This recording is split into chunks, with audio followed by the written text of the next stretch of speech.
capítulo 9. Y de la semana pasada vimos algo muy especial con Marcos. El Señor Jesucristo nos estaba pidiendo qué era necesario hacer o vivir o entregar para ser discípulo de Jesucristo, ¿verdad? Y aprendimos que era necesario morir a uno mismo. Pero también aprendimos que era necesario morir al mundo. Porque Él le dijo a sus discípulos, cargue su cruz cada uno. Y ese cargue su cruz es que estar dispuesto a morir por causa del Evangelio. Ahora encontramos una escena donde Jesús toma a 3 discípulos de Él, Juan, a Pedro y a su hermano, el hermano de Juan, Jacobo. Estos hombres, pues conocemos toda la historia, son los futuros líderes de la iglesia. Y me llama la atención pues cómo estos hombres fueron formados, porque si de alguien se habla cuando se está estudiando la palabra, es de ellos 3. Quizás menos de Jacobo, pero siempre está ahí metido. De Pedro sabemos todas las intervenciones que hace Pedro, todas las veces que él contesta y todas las veces que mete la pata también, ¿no? Así que no es malo equivocarse, ¿verdad? Pero Pedro iba creciendo, porque ¿cómo uno aprende? Dice, ¿cómo uno aprende? Equivocándose. Equivocándose uno aprende. Y Pedro se equivocaba, Jesús lo corregía y él seguía creciendo. Y lo último que hizo fue llamarle la atención a Jesús y decirle, no, esto no te va a pasar a ti. Y le dieron un regañón, ¿verdad? Pero Juan también hizo las suyas. También Juan se puso a hacer cosas que no debían. ¿Te acuerdas cuando Jesús iba para Jerusalén y pasaron por Samaria? Y entonces los de Samaria no los quisieron recibir porque los veían vestidos de que iban para Jerusalén. Y Juan dice, Señor, vamos a pedir que baje fuego del cielo para que queme a toda esta gente. Jesús le dijo, ese no es mi espíritu. Regañado también. ¿Qué es eso? El poder de Dios para destruir a las personas. Yo vine a salvarlas, no a matarlas. Entonces todo eso es corrección. También hicieron otra, los 2 hermanos, pidiendo quién iba a estar sentado, ¿verdad? A la izquierda y a la derecha. Y mandan a la mamá, yo no sé si fue idea de la mamá o de ellos, que se sentaran uno a la izquierda y a la derecha de Dios, de Jesús. Es tremendo esa gente, ¿verdad? Quería tener autoridad. A veces me preguntan, ¿cómo yo llego a ser líder? Y Jesús ahí responde, ¿verdad? ¿Cómo llego a ser líder? Dice el Señor Jesucristo, sirviendo a todos los demás. Así llega a ser líder, sirviendo a todos los demás. Y esta es una formación que está haciendo el Señor Jesucristo con estos 3 hombres, que en el futuro, no sé qué potencial les ve, potencial de cometer errores, pero Él los ve que ellos van en la dirección correcta. Ellos aman a Dios, Él ve el corazón y los está liderizando para que se conviertan en líderes. No todos de los 12 tenían ese sentido de liderazgo, no todos. No todos ustedes, de algunos ni saben nada, ni qué hicieron. Tendríamos que buscar en la tradición, a ver dónde fueron a morir, porque todos murieron, eso sí, todos murieron, martirizados. Pero estos 3 fueron los que le dieron forma, lugar, y eran los líderes de la iglesia del primer siglo. A estos hombres se les vio carácter, compromiso, entrega. Estaban en ese momento dispuestos a hacer cosas por sus propias fuerzas, pero en el momento en que Jesús partió, ellos se convirtieron entonces en los líderes completos, porque ya no eran en sus fuerzas que hacían las cosas, sino en el poder del Espíritu Santo. Así que ellos también, por decir, representan a la iglesia de hoy o el común de nosotros. Por ejemplo, ahí vemos a un Pedro que me representa a mí. Oh, qué líder. No. Lo que quiero decir es que me representa en edad a mí, ¿no? El mayor, el anciano, ¿no? No de días, sino de autoridad, ¿no? Él era líder de ellos, porque era el mayor de ellos. ¿Recuerdan la escena donde ellos están pescando? ¿Con quién estaban? Con Pedro pescando. O sea, Pedro se lo llevaba, vamos a irnos a pescar, y ellos se iban detrás de Pedro. Lo seguían, era su líder.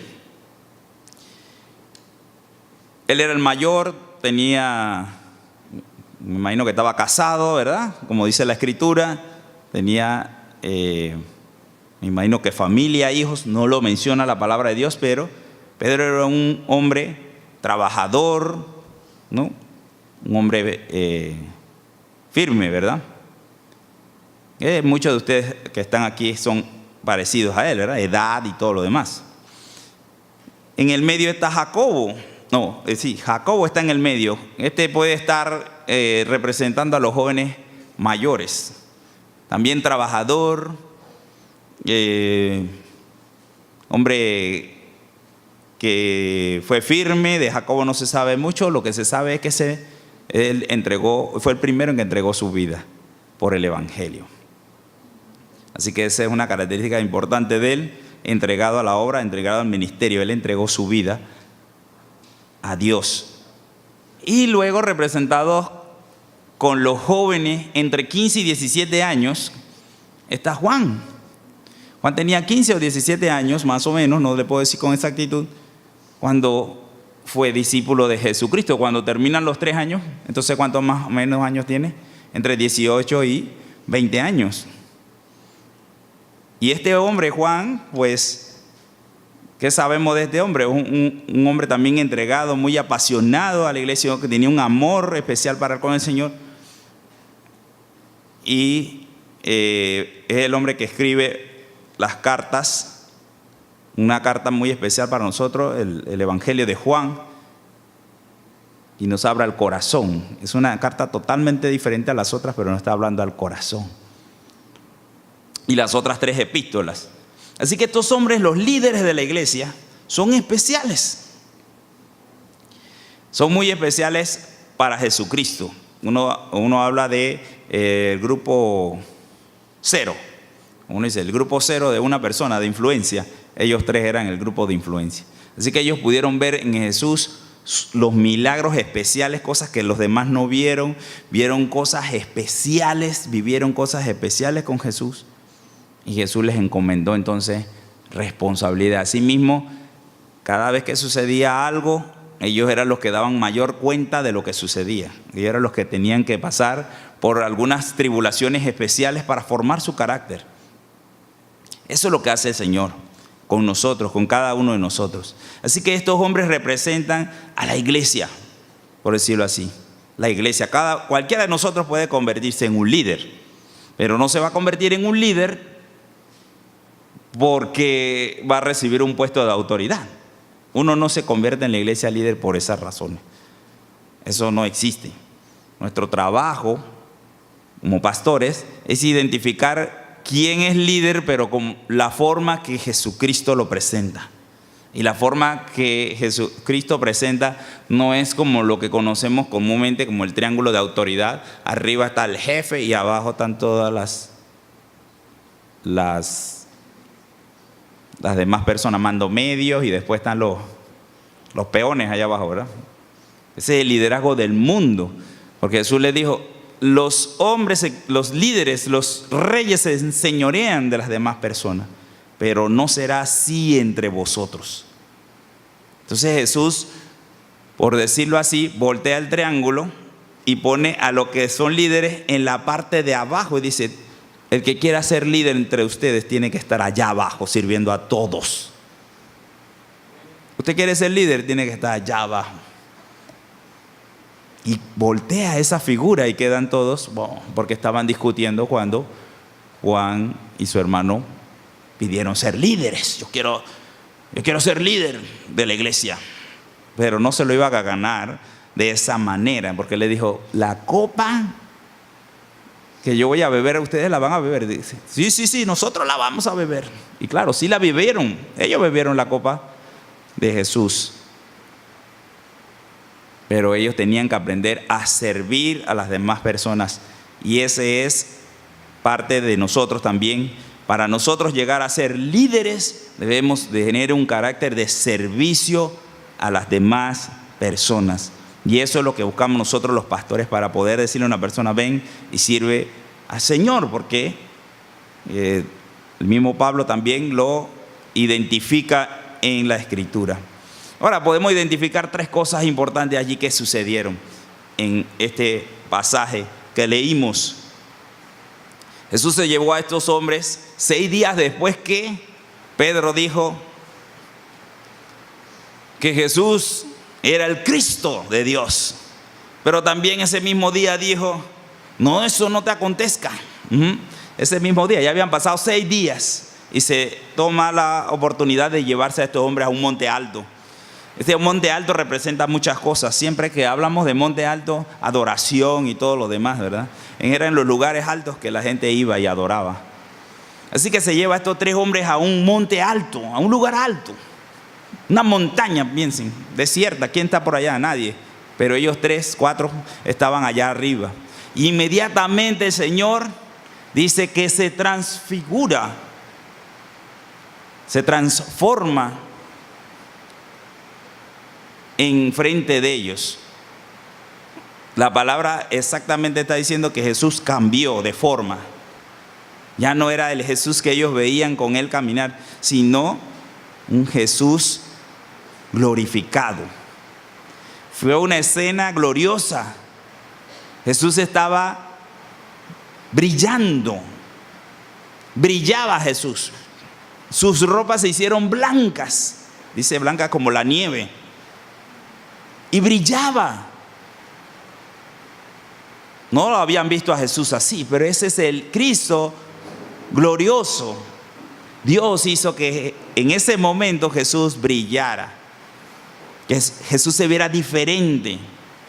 Esas escenas las podemos encontrar en diferentes lugares. Algo le estaba indicando a este grupo de personas, y eso es lo que vamos a analizar hoy. ¿Por qué Él se presentó delante de estos 3 hombres como el Cristo glorificado? Ya le habían dicho que Él era el Cristo de Dios, pero Él ahora se presenta delante de ellos como el Cristo glorificado. En Ezequiel capítulo 10, para tener una relación de esa luz, siempre donde aparece un ángel, habla de luz, siempre las cosas con deidad o divinas aparecen con luz. En Ezequiel 10,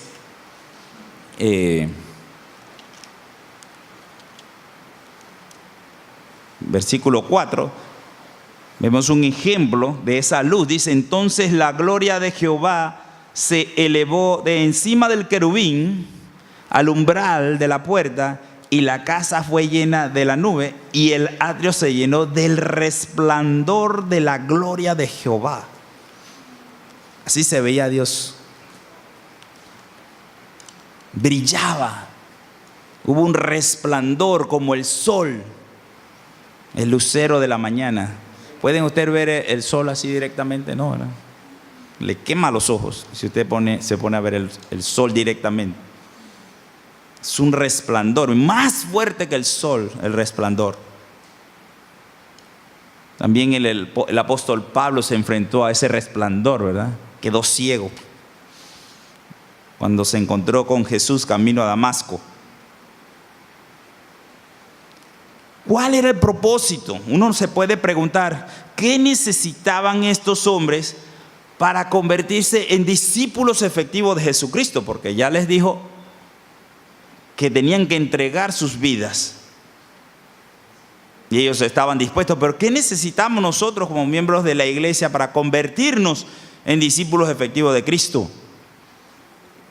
Se necesita tener una visión clara de la misión. Ellos estaban siguiendo al hombre Jesús, y de pronto había oportunidades donde dudaban. no lo veían claramente, de pronto veían a un hombre nada más.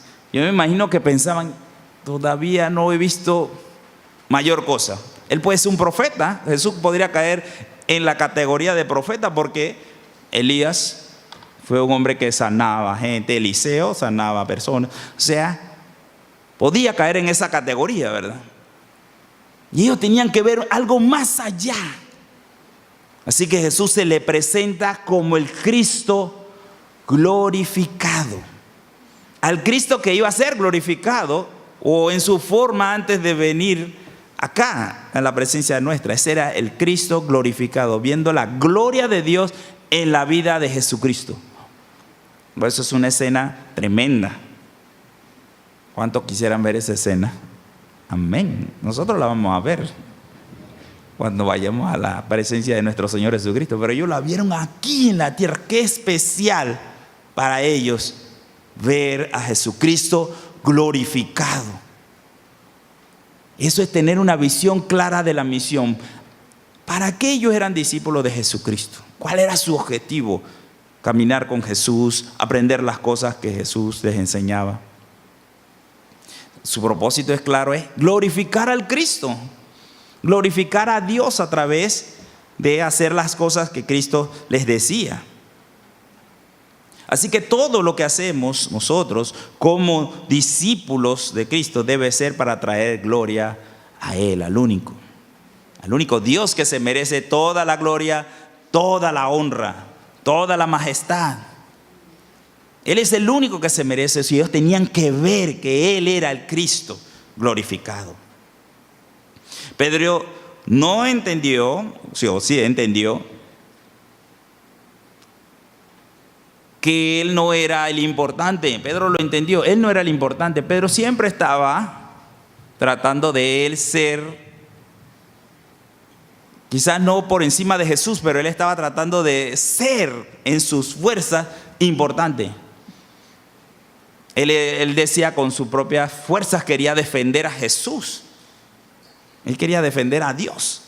Pero cuando ven a este ser glorificado enfrente de ellos, dice que necesitamos nosotros defender a Cristo. Pero todavía ellos no entendían. ¿Lo vieron?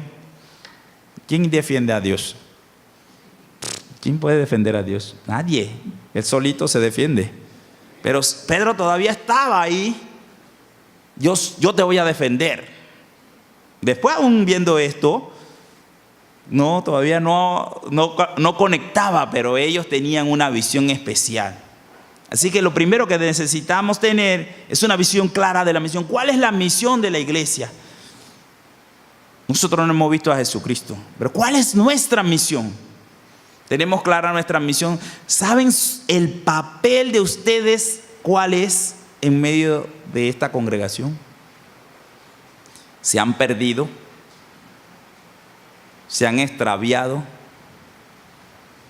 no han encontrado lugar, o realmente saben cuál es el propósito por el cual Dios los trae aquí. Puede decirlo todos los domingos o de vez en cuando. ¿Qué usted está buscando en medio de la iglesia? Si usted no tiene clara la visión de Dios, si usted no tiene claro por qué usted está escuchando palabra de Dios, usted no va a ver al Cristo glorificado. Usted estará viniendo acá, escuchando mensajes, buenos mensajes, en un sentido de palabra de Dios, pero solamente hasta ahí se quedan, hasta ahí se quedarían los mensajes. Necesitamos ocupar un lugar, un propósito, y nuestro propósito debe ser claro. Claro, debemos tener la visión de la misión. El apóstol Juan fue un hombre que inspiró a la iglesia del primer siglo. Él no sufrió la muerte como sus compañeros por martirio. Él fue expulsado, exiliado, pero Juan nunca dejó de animar a la iglesia. Él batalló en el primer siglo se levantaron muchos agnósticos, personas que querían desacreditar la deidad de Dios. Y él escribió Juan para que todos entonces creyéramos que Jesús es el Hijo de Dios, y para que con eso que creemos tengamos fe y entendemos que tenemos vida eterna. Él estaba presentando a Cristo como el Hijo de Dios, porque muchos estaban, aún dentro del cristianismo, estaban desacreditando esta verdad. Los viernes estamos estudiando esta verdad. Los invito a los viernes. Así que él fue de inspiración a la iglesia y de reforzar a la iglesia. Él tuvo que ver esta visión de un Cristo resucitado. Él sí conocía, porque lo había visto con sus propios ojos a Jesús glorificado. Él no echaba cuento. Él fue testigo de esta verdad. Así que fue toda su vida una inspiración para el pueblo de Dios. Y Jacobo, como les decía, de él no se habla mucho, pero Jacobo fue un hombre que entregó su vida por el evangelio. Fue el primero. Herodes lo atrapa y por congraciarse lo mata, lo decapita. Así que de entre ellos fue el primer mártir y era el líder de la iglesia. De él entonces entendemos que él estaba dispuesto a dar su vida por Cristo. Bebió la copa que Jesús bebió, dar la vida por el evangelio. Cada miembro de la Iglesia Redención es un miembro potencial para multiplicarse. Mírense allí, cada uno de nosotros es un ente multiplicador. Usted se puede multiplicar, usted puede hacer que otra persona venga a los pies de Cristo por la evangelización, y usted puede multiplicarse en ella por el discipulado. Cada uno de nosotros es una luz en donde está, en donde sirve, en donde trabaja, por donde camina, al súper que va. A usted lo conocen en el súper que va, ¿ustedes no saben? Sí, te va todos los días a ese súper, usted lo conoce. Usted puede conocer a todos los empleados de ahí. Si usted es amigable, porque hay unas personas amigables y otras no, pero si usted es amigable con toda esa persona, usted se conoce a todos esos empleados. Lo puede saludar. O al banco que va a cambiar su cheque toda la semana. O a los lugares donde va a pagar la luz. Todo eso son personas que están en contacto con usted. ¿Qué ven ellas en usted? ¿Un cliente más? ¿Qué ven en ellas en usted? ¿Qué deberían ver? Nosotros tenemos un marco de influencia. Y cada uno de nosotros se debe convertir en un multiplicador. En un multiplicador.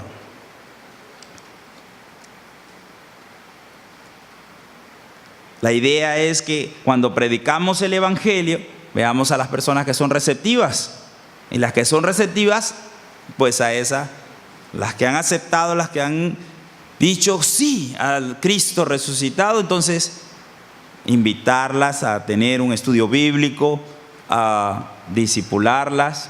Ese es nuestro trabajo. ¿Quién tiene marca de salvo por allá afuera? ¿Quién dice, esta persona va a ser un futuro salvo? Nadie tiene ninguna marca de esa, así que tengo que hablarle a todos los que están cerca de mí. ¿Saben? Es más difícil a veces hablarle a los que están más cerca de usted. Es más difícil hablarle a sus familiares, es más difícil hablarle a sus compañeros de trabajo. Es más difícil, esos son los que todos los días están con usted. Ya lo he dicho varias veces. Y es más fácil hablarle al X, ¿verdad? Algunos son más fáciles hablarle a los X, otros no. Pero nos llaman a hablarle a los que están allí cerca, los que están un poquito más lejos, y al X también. Al que está en el bus, al que está caminando con uno, no, cualquiera. Lo importante es que yo tengo un marco de influencia. ¿Cuántas personas usted cree que usted conoce? Generalmente dice que son entre 50 y 100 personas usted conoce, que usted se relaciona con ellas. Y no estoy hablando de los hermanos de la iglesia, de otras personas fuera de aquí, personas que ninguno conoce con quién usted se relaciona allá afuera. Usted se relaciona como con 100 o 50 personas. Y esas personas, ¿qué ven? Si usted no está claro con la visión que es Cristo, usted no va a mostrar a Cristo, usted va a mostrar otra cosa. Así de sencillo. Entonces, esta es lo primero. ¿Qué se necesita para ser un discípulo de Jesucristo? Una clara visión de la misión. Nuestra misión es ir y hacer discípulos a todas las naciones. Ellos vieron al Cristo resucitado, ahora ellos estaban claros cuál era la misión. Este es el Hijo de Dios, ahora lo vemos con nuestros ojos.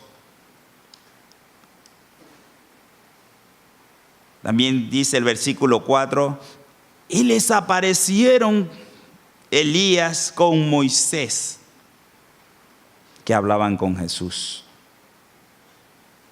Otra cosa extraordinaria pasó allí. Dios estaba permitiendo que sucedieran esos eventos. Imagínense que se aparecieron 2 muertos allí. Digo, no están muertos, ¿verdad?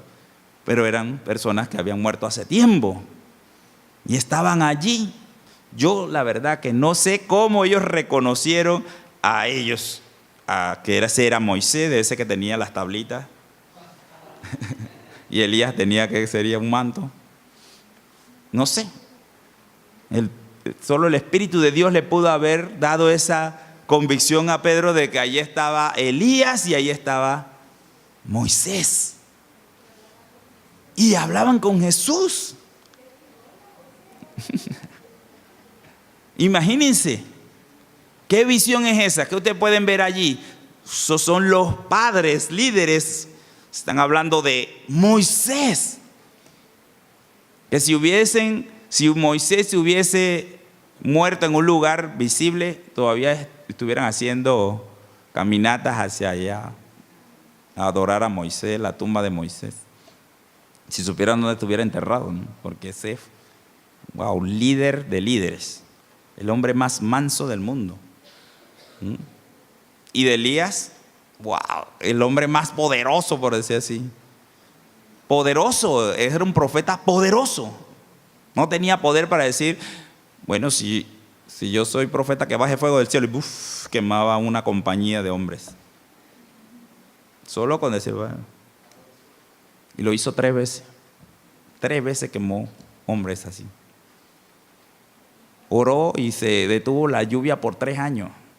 ¿No es un hombre poderoso? Ese hombre era poderoso, claro, el poder de Dios, pero ese hombre representaba los profetas. ¿Y qué representaba Moisés? La palabra de Dios, la ley.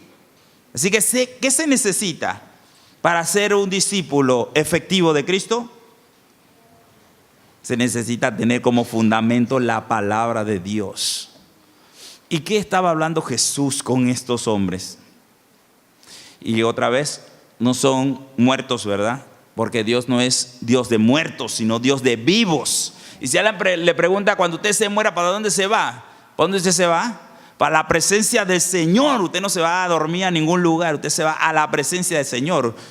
Ahí no estaba Moisés ni Elías, estaban durmiendo, estaban bien despiertos y vivos. Porque Dios es un Dios de vivos, no de muertos. Y estaban hablando con Jesús. ¿Qué hablaban con Jesús? Hablaban, no lo dice Marcos, lo dicen los otros evangelios, dice que estaban hablando de lo que venía, de los eventos futuros, de su entrega en la cruz del Calvario. ¿Por qué? Porque eso estaba profetizado. ¿No fueron ellos 12 que escribieron de las cosas que iban a sucederle a Jesús? Ahí está Jesús recibiendo palabra de ellos y diciéndoles, tienes que ir a Jerusalén y va a pasar esto y va a pasar lo otro. ¿Y quién estaba ahí escuchando todo eso? ¿Para qué? Jesús sabía, ¿verdad? Pero lo que estaban escuchando era el objeto de ese momento. los 3 discípulos estaban escuchando que Moisés y Elías le hablaban a Jesús y le contaban: es necesario que tienes que padecer. Ya no era por palabra de Jesucristo solamente, ahora 2 líderes de Israel estaban hablando palabra de Dios. Es necesario que la Escritura se cumpla en Jesucristo. Qué interesante, ¿verdad? Esos discípulos estaban viviendo algo tremendo. Claro, estaban tan asustados estaba Pedro, que comenzó a hablar, dice, comenzó a balbucear y comenzó a inventar de que iban a hacer unas camas, unas enramadas, unos cuartitos ahí para que pasaran la noche.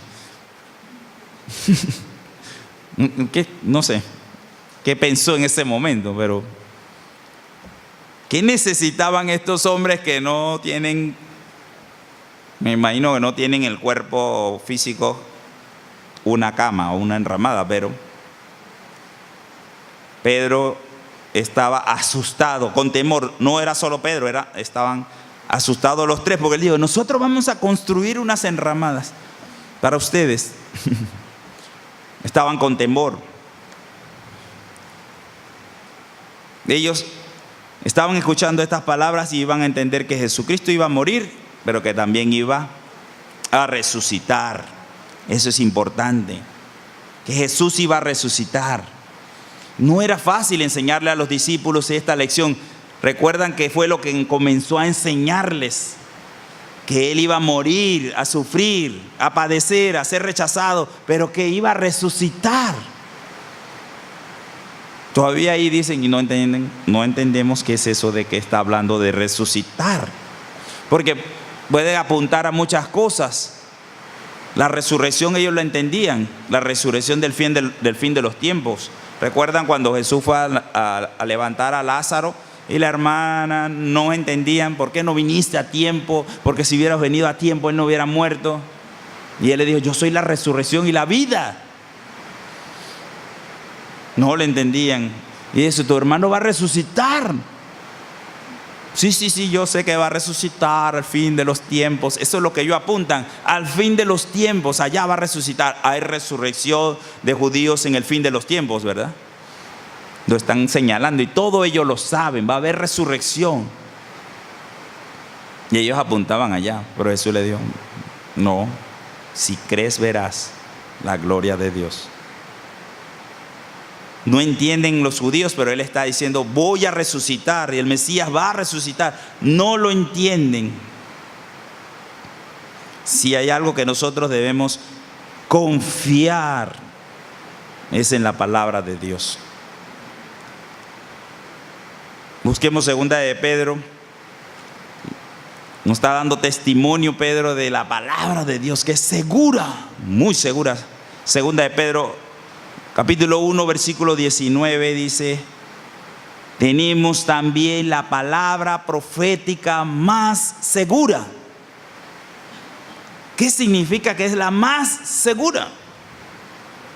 No hay otra cosa en este mundo en que podamos confiar sino en la palabra de Dios. Y nos recomienda: a la cual hacéis bien en estar atentos, como a una antorcha que alumbra en lugar oscuro. ¿Qué tan estimada es para nosotros la palabra de Dios? Esa antorcha para alumbrar en la oscuridad. Cuando vemos cosas turbias, no buscamos la Escritura para que ella nos alumbre, nos dé consejo, nos señale cuál es el camino que debemos hacer. A veces la Escritura nos dice: mira, perdona, y uno dice: no, yo no voy a perdonar. Entonces no la estamos usando de antorcha, de guía, de autoridad. La uso para cuando me conviene, pero la Escritura no es un buffet. Usted no puede escoger qué es lo que le conviene usar. No. Tiene que aplicarla toda. No es un buffet. Y que esta parte sí me interesa porque me gusta. No, la Escritura es algo en que debemos confiar como antorcha, dice Pedro. ¿Hasta cuándo? Hasta que el día esclarezca y el lucero de la mañana salga en vuestros corazones. Hasta que Cristo esté allí, reinando en nuestras vidas. Físicamente lo va a hacer. Vamos a ver a nuestro Señor glorificado. Porque nunca la profecía fue traída por voluntad humana, sino que los santos hombres de Dios hablaron siendo inspirados por el Espíritu Santo. Así que toda esta escritura no es de hombres. Si alguien le dice esto es de hombres, le dice no, 2 de Pedro 1:21 dice que esto es inspiración de Dios. Los hombres escribieron inspirados por Dios. Dios les susurró en el oído y ellos escribieron. Ahora, si usted le quiere creer a los hombres, bueno, ahí es donde es el dilema. El amor a la palabra debe desarrollar discípulos conforme al corazón de Dios. No es que conozcamos solamente lo que dice este libro, porque lo podemos leer y ya tener una historia, así como cuando nos leemos una novela y tenemos una idea más o menos de lo que dice la novela y nos ponen un examen en el colegio y llenamos más o menos allí. No, este libro no funciona así. No es de conocimiento nada más. Este libro es para cambiar, para transformar vidas. Y es necesario que sea indispensable para ser un discípulo efectivo de Cristo.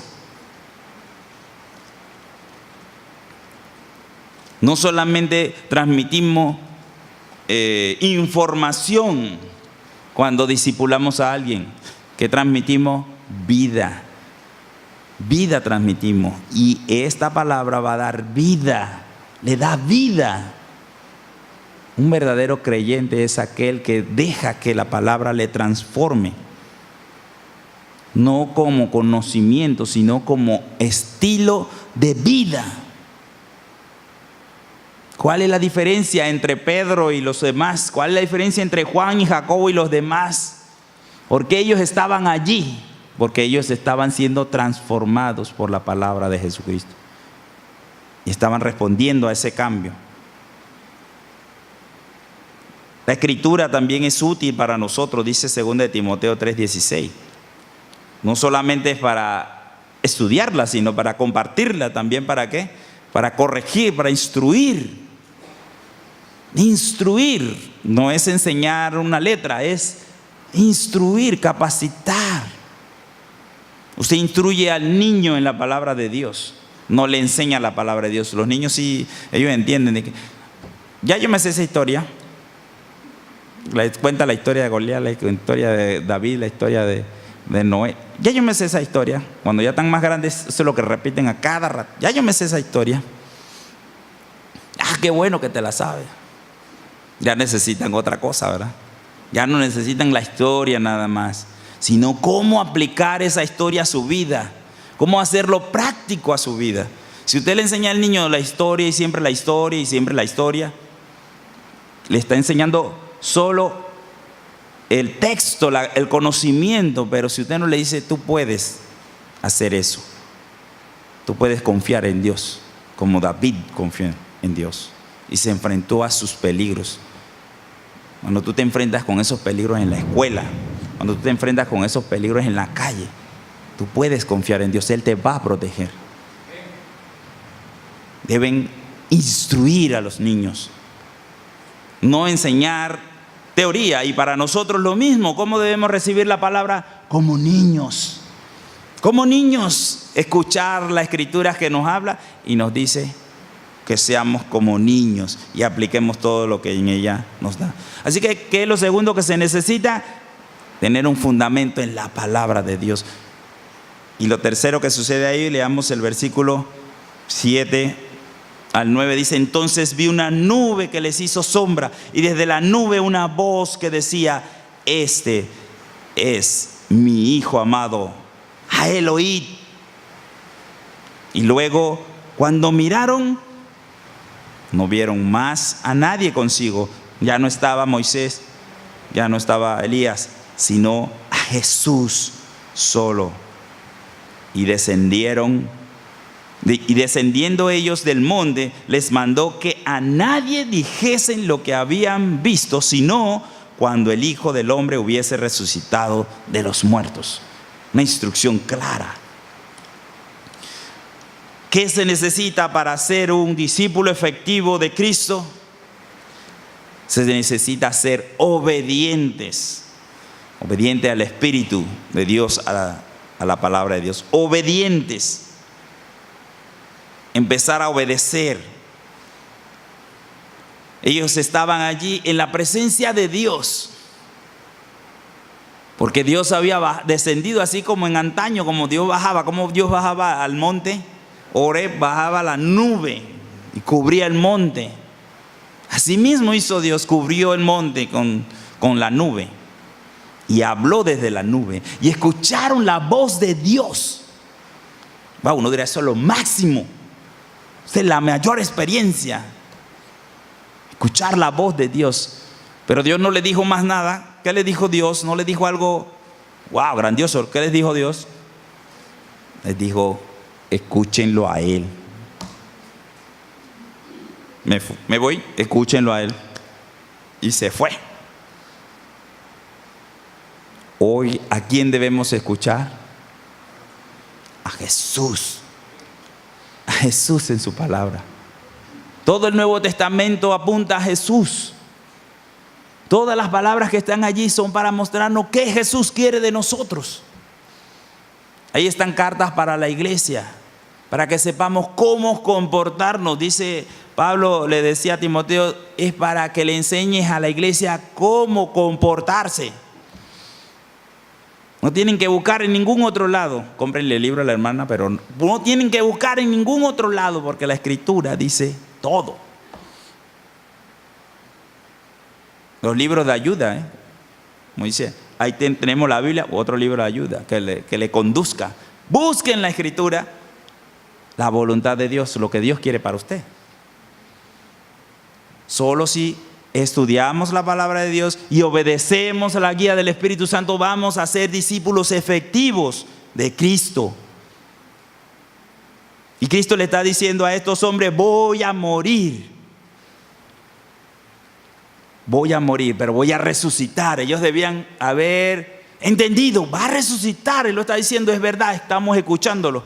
Pero salieron de allí y comenzaron a discutir, dice allí. Dice, y guardaron la palabra entre sí. ¿Fueron obedientes? Sí, y guardaron la palabra entre sí. No dijeron a nadie lo que había sucedido allá arriba. Pero gloria a Dios, porque hoy lo vemos y lo sabemos. Segunda de Pedro también lo habla. Pero dice allí, guardaron la palabra. No dijeron nada, se quedaron callados. ¡Wow! ¡Qué obedientes! Se parecen a los guerreros de Josué, que Josué le dijo, no digan nada. Vamos a darle 7 vueltas a Jericó y no digan nada. Y los guerreros calladitos daban su vuelta. Y desde las murallas les gritaban cosas y ellos calladitos. Qué obedientes, ¿verdad? Un ejército, montones de gente. Que todos sean obedientes y digan, no vamos a hablar nada, porque así nos dijo Jehová Dios, no hablen nada. Y estos también. No hablaron nada, no dijeron nada de lo que sucedió ahí. Eso era para ellos. Eso era una visión para ellos. Algo especial. Hasta que Cristo resucitado apareciera. Qué interesante ver eso. Hay que oír atentamente las palabras de Dios. Es diferente escuchar y oír. Escuchar es como cuando los papás llaman a los hijos, oye, ve a fregar. Están escuchando nada más. Porque no se mueven. Eso es escuchar. Todos hemos pasado por ahí, así que no se vean mal, jóvenes. Todos hemos pasado por ahí. O escuchamos y seguimos haciendo lo que... Y después otra vez cambia el tono un poquito y ve a fregar. Cuando cambia el tono un poquito ya uno escucha eso. Esas tonalidades uno las escucha y cambió el tono. Ya me puedo ir parando, todavía no, hasta que escuche otro tono más fuerte, ahí me muevo, porque ya sabe que viene la acción. Eso es escuchar, pero oír atentamente la palabra de Dios, ¿qué debe ser? Actuar, ahí mismo. El Señor me dice, haz esto y yo debo actuar.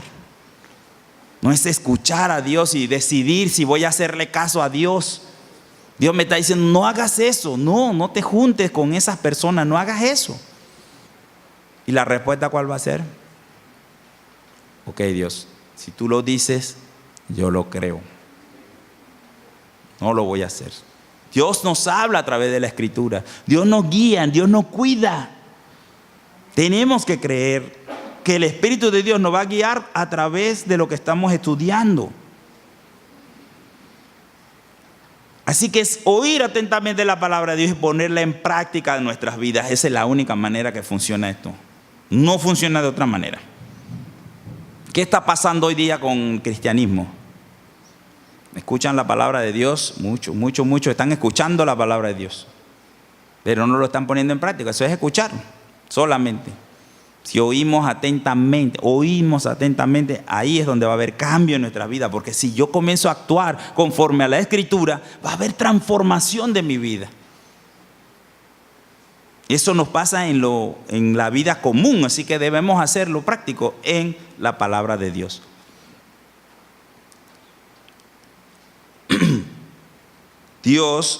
Jesús estaba allí en ese momento y Dios dice, escuchen a Jesús. Pero cuando Jesús se fue, ¿qué nos dejó Jesús?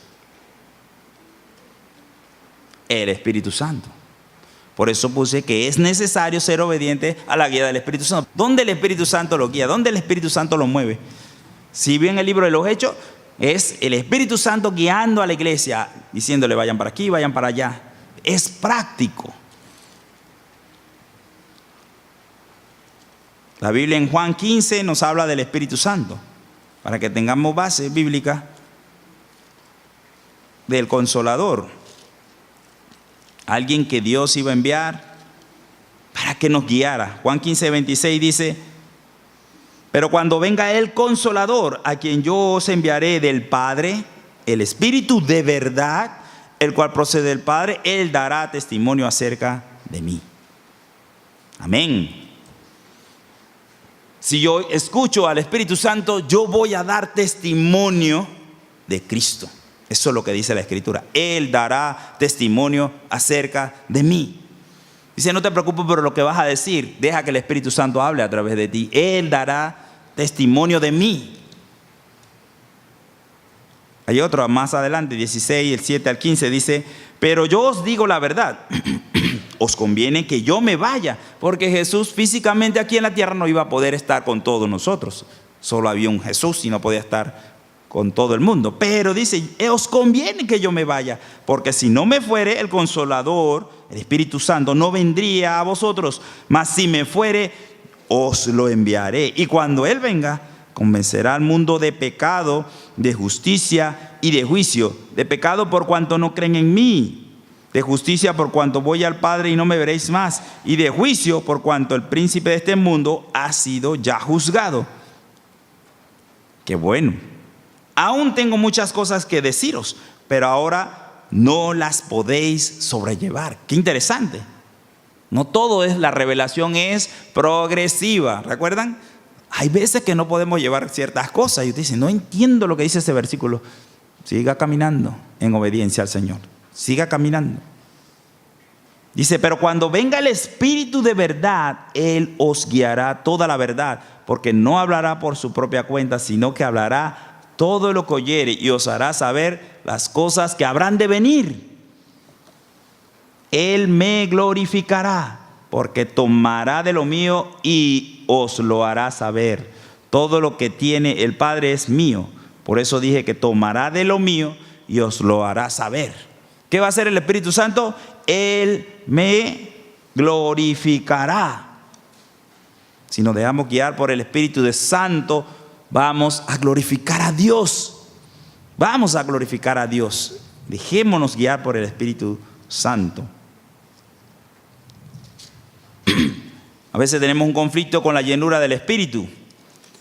A veces se piensa que la llenura del Espíritu es que cuánto tengo yo del Espíritu Santo dentro de mi vida. Aunque la Escritura en una sección dice que Dios no da el Espíritu por medida, es porque el Espíritu Santo o lo recibes todo o no lo recibes, punto. No hay medio, no hay vaso medio lleno, no existe eso. La Escritura dice que el Espíritu de Dios fue derramado en nosotros. Así que no hay una llenura parcial del Espíritu, pero la Escritura habla de la llenura del Espíritu. Sé llenos del Espíritu. No satisfagáis los deseos de la carne, sé llenos del Espíritu. Y bueno, ¿y entonces de qué tengo que llenarme? No se tiene que llenar de nada. ¿Qué significa ser llenos del Espíritu Santo? Es cuánto el Espíritu Santo tiene control de sus vidas. Cuánto de sus vidas Él tiene control. Ustedes tienen que ceder el control de Él. Él controla sus pensamientos, sus decisiones. Él controla todo o parte. Ahí sí hay parte, ¿verdad? No todas las cosas se las están entregando al Espíritu Santo. Entonces tenemos que lograr entregarle todo al Espíritu Santo. Y ahí seremos llenos totalmente. La llenura va en cuánto me dejo. Como el ejemplo que nos dio Pablo fue con el alcohol. ¿Sí? Ustedes ven cómo una persona que está alcoholizada se conduce. ¿Cómo está? ¿Ya puede dominar sus acciones, sus movimientos, sus cosas? No, él no puede reaccionar porque el alcohol le controla. Y quiere ir para allá y se va para acá. Y bueno, eso es ser controlados por el Espíritu de Dios, es la llenura del Espíritu de Dios. Déjate controlar, llénate del Espíritu de Dios para que seas controlado por Él.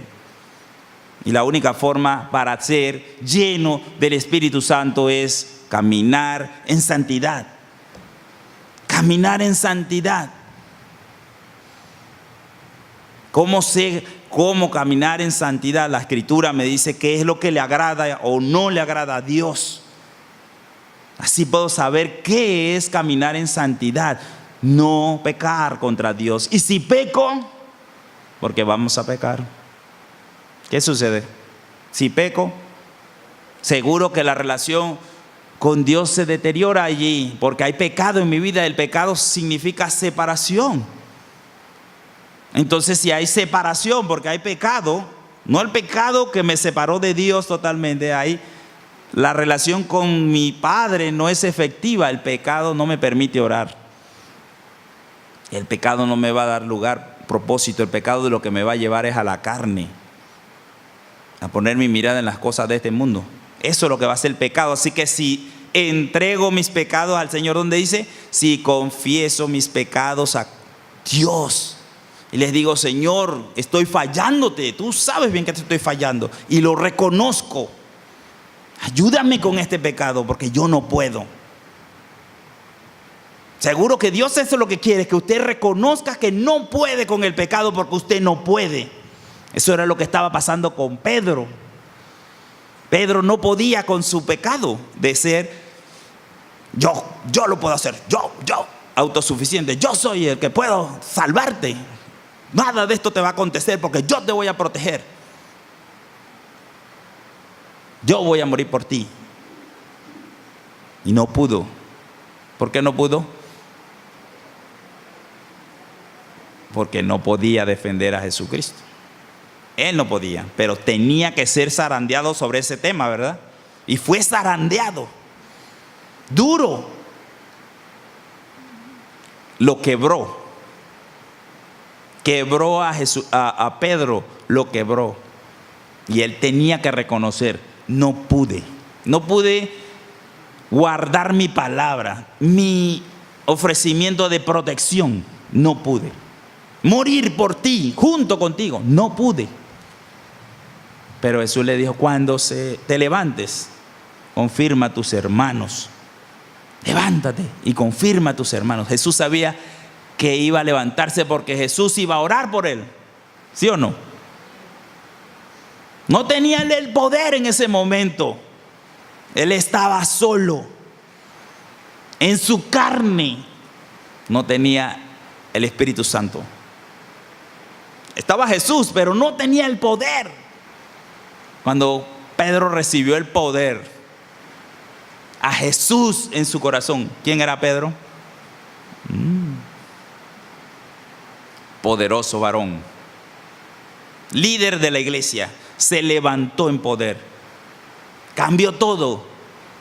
Ya no era el hombre que se escondía, ahora recibía latigazos y se gozaba, y el ángel del Señor lo sacaba de la cárcel.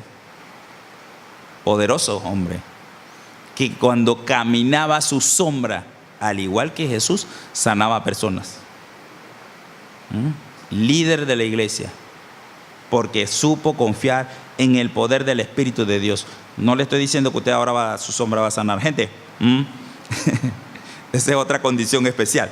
Pero este hombre comenzó a confiar en el poder del Espíritu de Dios y se levantó a predicar de Cristo sin temor. Busquemos segunda de Pedro, capítulo 1. Otra vez volvemos al mismo capítulo y vamos a leer qué nos dice Pedro sobre ese momento que él vivió, algo especial. Ahora sí lo podía escribir.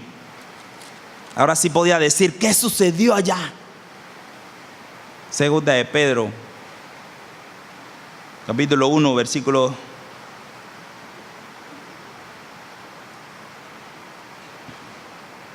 16.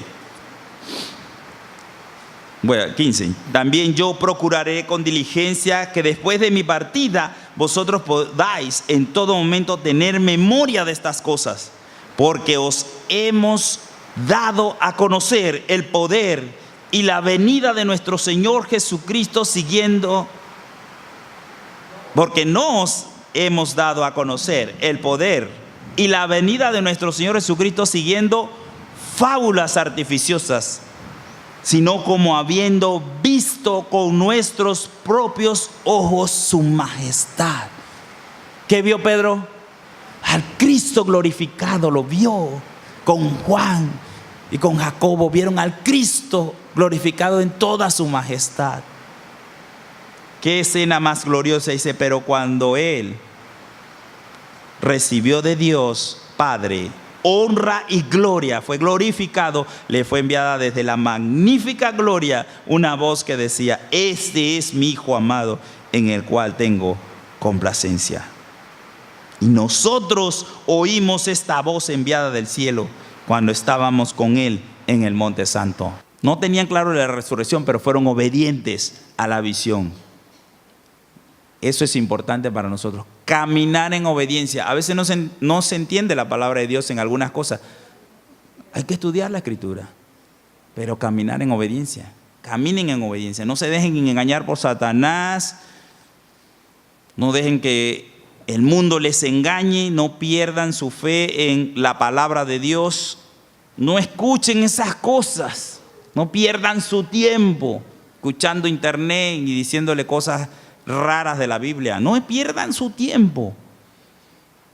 No presten oído a esas cosas. Digan, ay, voy a tener más conocimiento que los demás. Aquí está todo lo que usted necesita. No necesita buscar en internet nada. Estos tres hombres que nos representan a nosotros, les dije, lo común de nosotros, los adultos, los jóvenes y los chiquitos, están ahí representados y ellos se convirtieron en líderes de la iglesia. Esa es la continuidad. Líderes de la iglesia. Ellos llevaron pruebas difíciles, pero se levantaron como líderes. Estuvieron dispuestos a negarse a sí mismos y a morir, a dar sus vidas por Cristo. Ellos pudieron ver claramente la visión de la misión, que ve darle gloria a Cristo. Eso es la visión. Ellos la vieron clarito porque vieron al Cristo glorificado. Así que pudieron entender que el fundamento está en la palabra. ¿Qué enseñaban ellos? La palabra de Dios. Ellos no tenían Biblia. ¿O sí? Cuando ellos enseñaban con la Biblia. Ellos tenían Biblia. de esta? No tenían el Nuevo Testamento armado todavía, pero enseñaban la palabra de Dios. ¿Con cuál? Con el Antiguo Testamento. Ese era su fundamento. Los profetas y la ley, ese era su fundamento. Y enseñaban al Cristo con la Escritura, con lo que Jesús le había enseñado de cómo era el uso del Antiguo Testamento. Y fueron obedientes al mover del Espíritu de Dios. En Efesios 4, 11, 16 conocemos este pasaje como el propósito de la iglesia. Allá hay el propósito, usted lo lee, ahí va a encontrar cuál es el propósito de la iglesia. Prepararnos para la obra del ministerio, edificarnos a cada uno y que todos juntos colaboremos. Esto no es trabajo solo de los pastores, esto no es trabajo solo de los líderes. Usted tiene un ministerio, ganar su entorno, ese es su ministerio principal. Si usted quiere servir acá en la iglesia en otras cosas, amén. Pero su principal ministerio, ¿cuál es? Ganar su entorno. Ese es su ministerio principal. Y aquí nuestro trabajo es edificarlo para que usted conozca la Escritura mejor cada día y tenga esa confianza y sea transformados. Somos la última esperanza para el mundo perdido. La última, porque si ya viene Jesucristo pronto, somos la última esperanza. Ya no tiene para dónde ir. No tiene para dónde tomar. Si la iglesia ahora mismo va en caída, bueno, eso es lo que podría uno percibir, pero la iglesia va en subida. Nosotros somos los que determinamos eso. Su vida, Jesucristo es el que edifica la iglesia. Que ustedes quieran participar de el avivamiento es si usted se incluye en él. Esa es la parte que le toca a cada uno de nosotros. Participar del avivamiento. Somos la sal, la luz. Así que les exhorto, en primer lugar, esta semana a empezar su discipulado, a involucrarse en la evangelización de su entorno. Todas esas personas que usted tiene alrededor, búsquela, apunte, ore por ellas, preséntesela al Señor, llévelas en oración, para que Dios le dé esa oportunidad especial, ese momento especial. Esa es su responsabilidad, no es su responsabilidad llevarle eso en oración al Señor. Usted tiene que ser consciente de que esas personas están perdidas y si mueren, eso sí va directamente ¿a dónde va? Al infierno. No tienen oportunidad de nada. Usted si muere y tiene a Cristo en su corazón, usted va directo al cielo, pero ellos no, ellos van directo al infierno. No tienen ninguna posibilidad de nada. Y nosotros sabiendo esa verdad, ¿y qué hacemos? Tenemos que llevarlos a Dios, orar para que Dios nos dé la oportunidad y ser sensibles al mover del Espíritu de Dios. Así que prepare su corazón para compartirles el Evangelio. Tenemos el poder, tenemos todo lo necesario, tenemos que obedecer a la visión. Vamos a orar. Padre, te alabamos, Señor, te damos las gracias por tu palabra, Señor.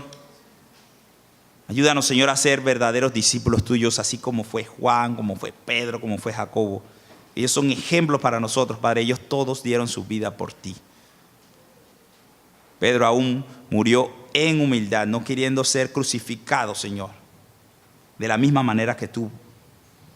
Quería ser crucificado al revés. Él entendió que no era él, sino que eras tú el que debía ser glorificado.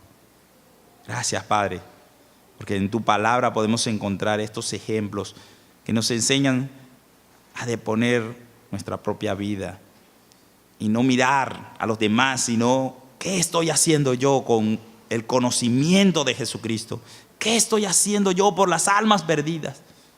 No, ¿qué está haciendo la iglesia? ¿Qué está haciendo el líder? ¿Qué está haciendo el pastor? ¿Qué estoy haciendo yo por mi familia que se está muriendo? Ayúdanos, Señor, a tomar el lugar que tú nos has dado. Gracias, Padre, porque alguien un día nos habló. Porque alguien se tomó el tiempo de presentarnos el Evangelio. Ayúdanos, Padre, a hacer lo mismo, Padre, a tomar nuestro lugar en la viña, en tu viña, Señor, y cosechar las almas por las cuales tú moriste. En el nombre de Jesús te doy las gracias, Señor.